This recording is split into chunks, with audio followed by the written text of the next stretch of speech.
Mateus 16, 13, diz assim a palavra de Deus.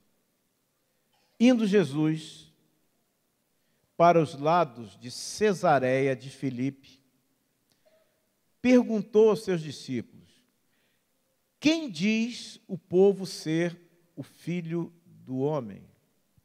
E eles responderam: uns dizem João Batista, outros Elias e outros Jeremias ou algum dos profetas. Mas vós, continuou ele, quem dizeis que eu sou?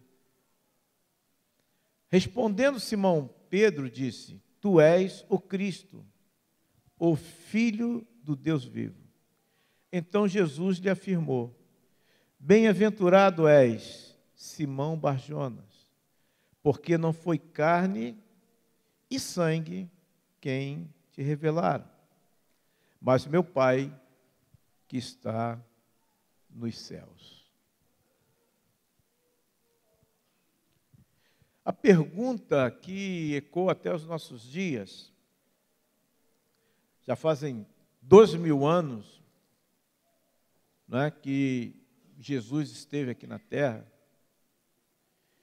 mas Jesus é uma pessoa assim enigmática. Nós adoramos a Cristo aqui, adoramos a Jesus, mas tem pessoas que na realidade detestam Jesus. E tem pessoas que são totalmente indiferentes a Jesus. Jesus existiu, não me afeta, não tem problema. A pergunta que Jesus fez é uma pergunta que eu faço para vocês. Quem é Jesus para você? Quem é Jesus para você? Né? Jesus estava caminhando com os discípulos, preste atenção no texto que nós lemos. E ele então, ele fez duas perguntas, A primeira, ele perguntou o seguinte: o que as pessoas, o que o povo, o que as pessoas de uma maneira geral, que não são vocês, que não são os meus discípulos, mas a grande multidão, o que ela comenta com relação a mim? O que elas dizem com relação a mim? Tá certo? Então, a primeira pergunta ele fez a pessoas que não tinham uma convivência com ele.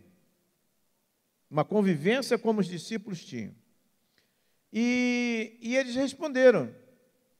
Eles responderam o quê?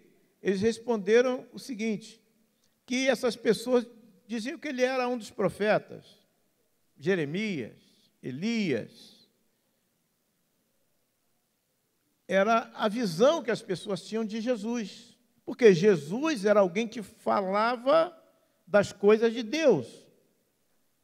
Então, eles viam Jesus fazendo também muitas coisas. Jesus fazia milagres, Jesus curava pessoas, Jesus expulsava demônios na vida das pessoas, embora tem gente que não crê que o diabo exista, mas uma das coisas que a Escritura declara muito claramente é que Jesus expulsava demônios. Então, né, dentro da visão cristã, demônio é uma coisa muito real. Então,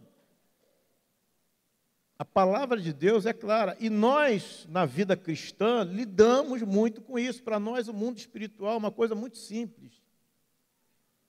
Porque nós conseguimos contemplar essas coisas, conseguimos conviver com essas coisas e conseguimos lutar contra essas coisas. E as pessoas, então, viam Jesus fazendo tantos sinais, tantas coisas, e diziam: não, ele só pode, ele é uma pessoa assim muito especial, muito espiritual. Ele deve ser um dos profetas aí que voltou, o Espírito atuando nele, né, como um profeta. Então, as pessoas pensavam isso. Mas ele não parou aí. Ele continuou, fez a segunda pergunta. Qual foi a segunda pergunta que ele fez? Foi para os discípulos. E vocês? Quem vocês que andam comigo, que caminham comigo, que estão debaixo de um ministério que eu convoquei vocês para estarem caminhando comigo, o que vocês dizem de mim?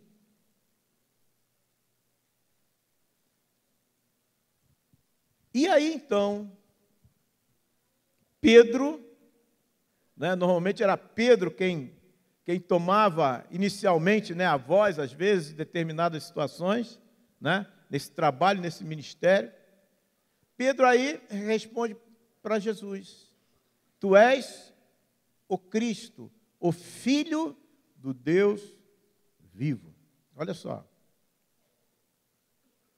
E Jesus, então, olha para Pedro e fala com Pedro uma coisa muito interessante. Ele disse assim, ó, no versículo 17 que nós lemos: Então Jesus lhe afirmou: Bem-aventurado és, Simão Barjonas, porque não foi carne e sangue quem te revelaram, mas meu Pai que está nos céus. Pedro só pôde falar porque houve uma revelação, senão Pedro também não teria a resposta correta. Entende isso?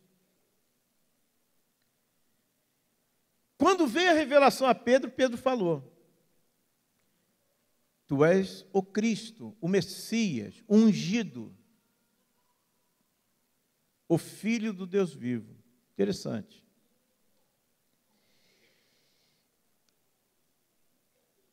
Quando nós não conhecemos bem uma pessoa,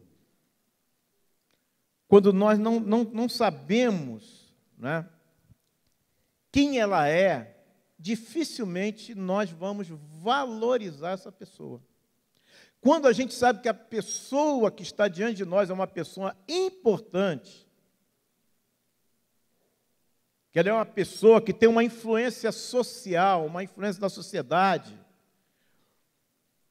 uma autoridade, nós muitas vezes mudamos até a forma de tratar essa pessoa. Se você está conversando com uma pessoa, de repente alguém diz assim: olha, esse daí é presidente do país tal, não sei o quê. Você é o doutor fulano. Nós temos essa tendência. Agora, quando nós não conhecemos, está naquele papo informal, nós não valorizamos muito. Então, queridos, é importante você conhecer quem é Jesus, porque se você não conhece, você não vai dar o devido valor quem é essa pessoa. Tá certo? Então vamos ver o que é que a Bíblia fala um pouquinho sobre isso. O Evangelho de João, capítulo 1, versículo 1, diz assim, olha: No princípio de todas as coisas, né, todas as coisas estou colocando aqui, mas no princípio, né, nós entendemos que é o princípio de tudo. No princípio era o verbo, o logos, a ação. No princípio era o verbo, a palavra. E o verbo estava com Deus. E o verbo era Deus. Então, esse verbo, esse princípio, né, de ação,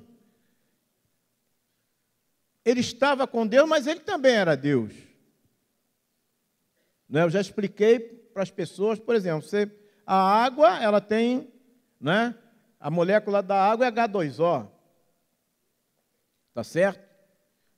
Quando você abre a sua torneira, ali, normalmente, sai água. Água Mas quando você vai lá na geladeira que tira, né, aquela cambuquinha de água líquida que você colocou ali dentro e tira dentro do congelador, sai o quê? Sai gelo. Mas o gelo também é o quê? H2O. O gelo também é água. Só que ele está num estado o quê? Sólido, num estado diferente. Guarda isso para você entender. Quando você olha para o céu, você vê, né, aquele branquinho ali. Aquilo é o quê? São as nuvens. Mas aquilo também é o quê? H2O, é água. Então você tem água em 3 estados. Estado sólido, estado líquido, estado o quê? Gasoso, não é assim? Mas tanto a água que você vê lá no céu, na forma de nuvem, como a água que está lá no Ártico, em forma de gelo, e a água que você abre a sua torneira, tudo é a mesma coisa. Só estão em estados o quê? Diferentes. Assim é Deus. Deus é um espírito. Só que Deus, ele pode se manifestar de diversas o quê? Formas. Tá certo? Então, preste atenção nessa palavra agora de João, para você entender, né, ter uma luz com relação a isso, estar com Deus. Né? Eu posso ter, de um lado, gelo, posso ter, do outro lado, água líquida. Né? Quando você coloca gelo dentro de um copo d'água, ali você tem os 2 estados que estão juntos. Então, o gelo pode estar o gelo sólido pode estar com a água líquida, num copinho d'água. Assim também, diz que o verbo estava com Deus. O verbo está com Deus. Mas diz também que o verbo era... Você não pode dizer que o gelo e a água são semelhantes em quê? Em que o gelo e a água são semelhantes?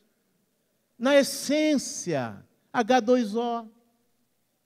E o verbo era Deus. Estava com Deus, mas era Deus. Deu para entender? Mais ou menos? Que o Senhor dê revelação. Para que vocês possam entender como Deus é tão tremendo. É muito difícil, mas Ele se manifesta de uma maneira muito clara, muito real, por revelação. Por revelação. Vou repetir. Por revelação. No versículo 10 diz assim: o verbo estava no mundo.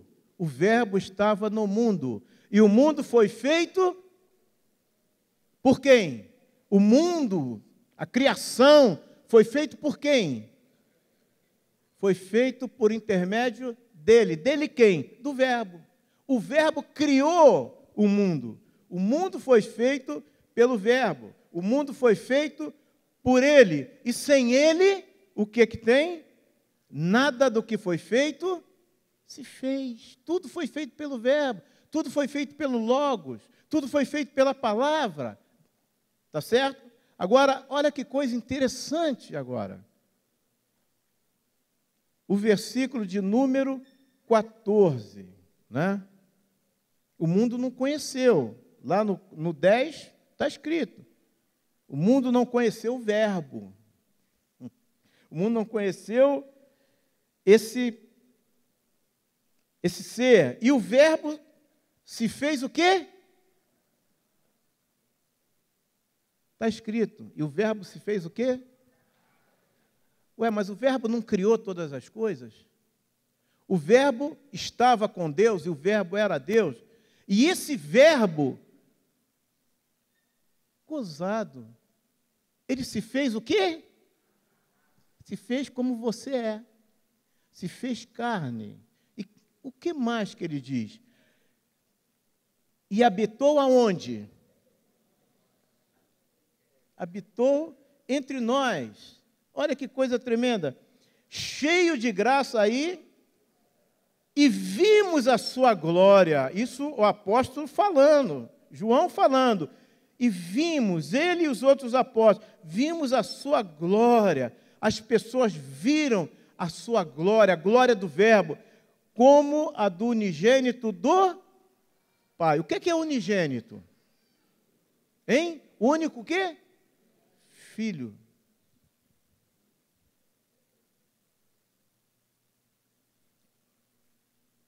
Quem é o unigênito do Pai? O único criado, gerado. Vamos botar gerado. O único gerado. Quem é o único gerado? Hein? O único gerado é Jesus Cristo, Filho de Deus. O Criador de todas as coisas. Quem é esse Jesus? Ele é o Filho de Deus. Ele é o Criador de tudo. É Ele que cria tudo. Toda a criação foi feita por Ele. E sem Ele, nada do que foi feito.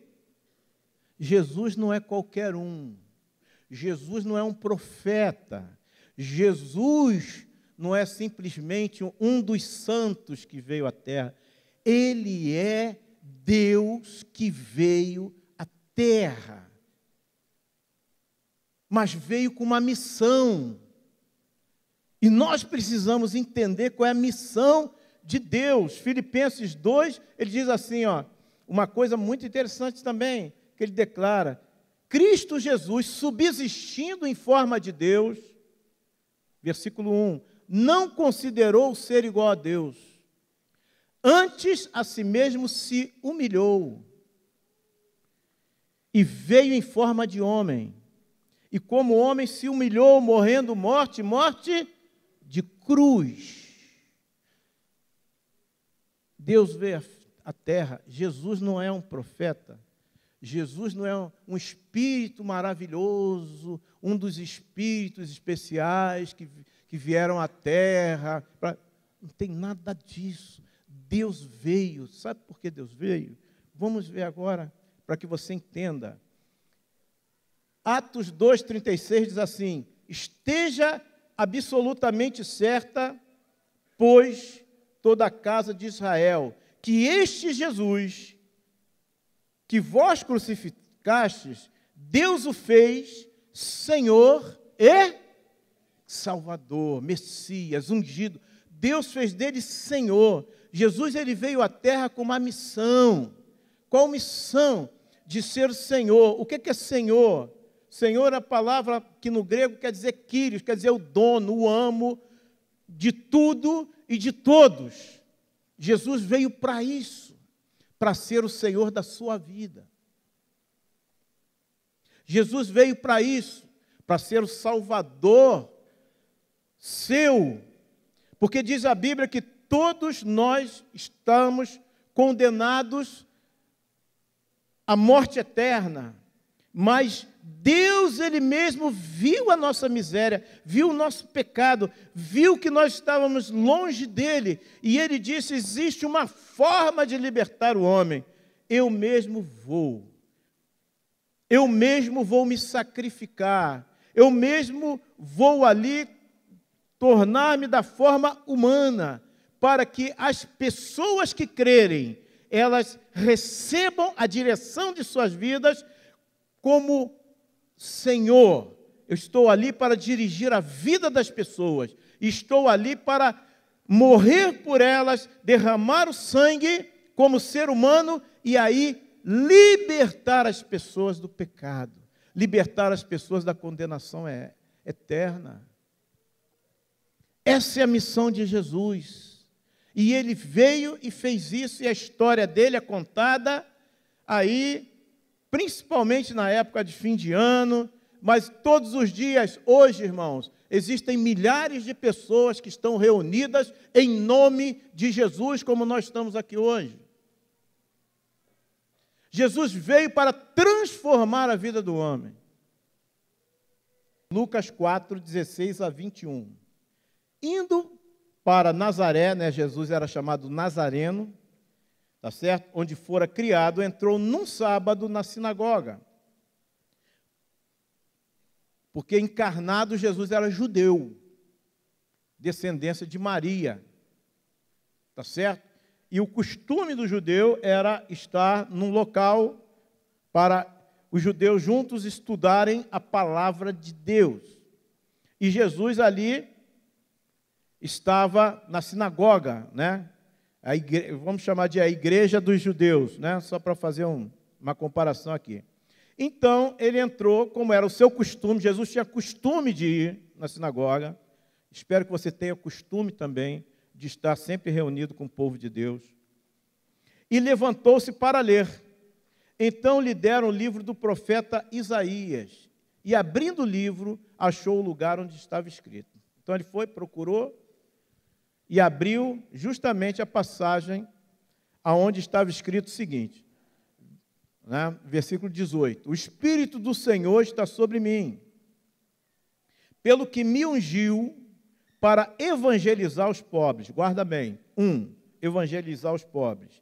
Enviou-me para proclamar libertação aos cativos. 2. Libertar cativos, presos. 3. Restaurar a vista aos cegos. 3. Restaurar a vista aos cegos. Cegos Jesus curou muitos, mas principalmente os cegos espirituais. Pessoas que não têm visão espiritual, que vivem uma vida completamente desligada das coisas de Deus, ou então seguindo ou servindo a um Deus que não é o Deus Altíssimo, o Todo-Poderoso, o Pai de Cristo. Tá certo? Então ele veio dar vista aos cegos. 4, para pôr em liberdade, libertar quem? Os oprimidos. Quantas pessoas vivem oprimidas hoje? Quantas pessoas estão debaixo de julgo de diversas situações da vida social, da vida física? Como as pessoas hoje estão se suicidando, se matando, vivendo uma vida miserável. Quantas pessoas estão assim hoje? Não tem prazer em viver, porque vive uma péssima vida, tá certo? Debaixo de opressão. Mas Jesus veio para libertar essas pessoas, tá ok? Então ele falou isso aqui, e ele disse mais, apregoar o ano aceitável do Senhor. O ano aceitável do Senhor, sabe o que era? Era um ano chamado jubileu, aonde havia perdão. Era o ano do perdão. E ali, então, as pessoas que estavam presas, escravas, elas eram libertas. Quanta gente escrava hoje, escravo de vício, escravo de sentimentos, escravo de coisas. Pessoas vivem, infelizmente, debaixo de uma situação dessa.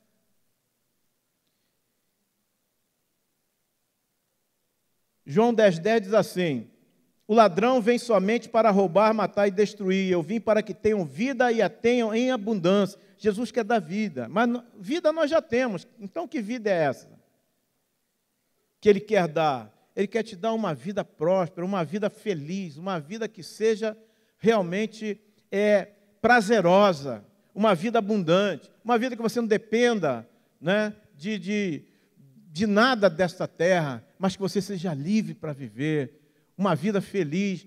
Mas como é essa vida feliz? É simples. Você, às vezes, vai passar por tribulação, por aflições da vida, mas essas aflições, essas situações que vêm sobre nós, essas situações difíceis, elas não te abatem, elas não te desanimam, porque em você vai haver uma força maior para que você vença toda e qualquer tribulação que venha sobre você. Quando você tem Cristo na sua vida, você não se abate, vem notícia ruim, péssima, mas você olha e diz, Senhor, Tu és comigo, e Tu, Senhor, vais me dar a vitória sobre essa situação, e o Senhor vem dar. E quando acontece dele não te dar uma vitória como você esperava, mas você descansa nele, porque você sabe que ele é contigo. Essa é uma vida abundante. Muitas pessoas estão vivendo uma vida destruída, uma vida arrebentada, uma vida sem esperança. Por quê? Porque está faltando Jesus Cristo entrar na sua vida, ser Senhor da sua vida. Ah, mas Jesus, eu vou à igreja. Ah, então, o Senhor Jesus. Mas Jesus diz assim, por que vocês me chamam Senhor, Senhor, e não fazem o que eu mando a vocês? Não adianta você dizer que Jesus é Senhor se você não se sujeita, se você não se submete a Ele. Mas se você se submeter ao Senhor, com certeza você vai experimentar o melhor dessa terra. Eu não sei o seu problema, mas uma coisa eu sei, ele tem solução. Se você entregar a tua vida ao Senhor, confiar nele, você vai ver que ele vai agir, que ele vai atuar. Não importa o grau de dificuldade, não importa o grau de cativeiro, de opressão que você está vivendo. Porque muitas vezes você está tendo liberdade de ir e de vir, mas dentro de você, você não tem liberdade para viver essa vida feliz. Dentro de você, você sabe. Eu não preciso falar com você o que é, mas você sabe o que é que te prende, que te amarra, que te impede de caminhar, de prosperar, de viver essa vida de paz, essa vida cheia do amor de Deus, onde você não espera nada dos homens, mas você depende de Deus, espera em Deus. Gente, Jesus foi o maior presente de Deus para o homem. Porque ele veio fazer tudo isso aqui. Ele leu uma passagem que falava dele. Isso há mais de 1000 anos atrás. 3000 anos e poucos atrás, está aqui o livro de Isaías. Jesus leu e falava dele. O Espírito do Senhor me ungiu para que eu evangelizasse os pobres. Porque o pobre, o rico está lá. As notícias você está tendo dos ricos do Brasil. O que é que eles estão fazendo? E os pobres estão lá nas filas dos hospitais, tá certo? Estão tendo dificuldade de receber um salário melhor. Quem será por eles? Jesus. Porque quando Jesus está na vida do pobre, ele prospera. Prosperar não é ter muito dinheiro, não. Prosperar é ter para si e ainda ter liberdade de abençoar alguém. Jesus Cristo, ele veio e morreu. E aí? Acabou? Não. Diz a palavra que Jesus ressuscitou. Ele vive. Porque ele vive.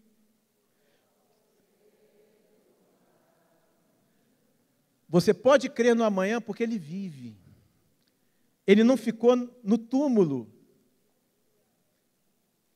Ele vive e ele disse assim, ó, aonde houver 2 ou 3, nós cantamos aqui hoje, ou mais, em meu nome, eu aí estarei. Ele está aqui. Ele só está esperando você. Ele diz assim, ó, eis que estou à porta aí, se alguém abrir, eu entro e vou fazer uma refeição com ela. Refeição fala de pacto, sabia? Os povos antigos, e alguns hoje ainda, eles selavam o pacto, não era indo no cartório, era fazendo uma refeição entre as famílias. Por isso que ele diz, eu entrarei e cearei, farei uma refeição com ele. E assim mesmo. Quem aqui já recebeu Jesus sabe disso. Você era uma pessoa até receber Jesus. No momento que você disse assim, Jesus, eu quero te servir, eu quero me entregar a Ti, eu quero que Tu tomes conta da minha vida. Aquela vida toda em frangalho, toda cheia de pecados, toda enlameada. Aquela vida porcaria, que às vezes nem a família queria mais, mas Jesus entrar. No momento que Jesus entrou, fez toda a diferença. Jesus não parou aí. Em Marcos, no capítulo 16, a partir do versículo 15, ele diz assim, ó, quem vai agora são vocês, meus discípulos. Vão, preguem, falem da boa notícia. Esses sinais hão de acompanhar os que creem em meu nome. Em meu nome. Olha o que ele diz. Vocês vão expulsar demônios. Então, olha só, a missão de Jesus, tá? Quem não crê em demônio, Ele disse para os seus seguidores que eles tinham a missão de expulsar demônios. Parou aí? Não. Ele disse, olha, se acontecer alguma coisa, vocês beberem veneno, não vai fazer mal a vocês. Se vocês estiverem na missão de Jesus, não tem problema. Vocês vão pegar as serpentes. E ele parou? Não, ele continuou falando. Continuou falando. Vocês vão falar em outras línguas, ele está falando dos dons do Espírito Santo. Vocês vão ter dons, eu vou dar dons a vocês. Dons sobrenaturais. Parou? Não, ele disse, vocês vão impor as mãos sobre os enfermos e pessoas vão ser curadas. Ele deu essa missão para os seguidores verdadeiros dele.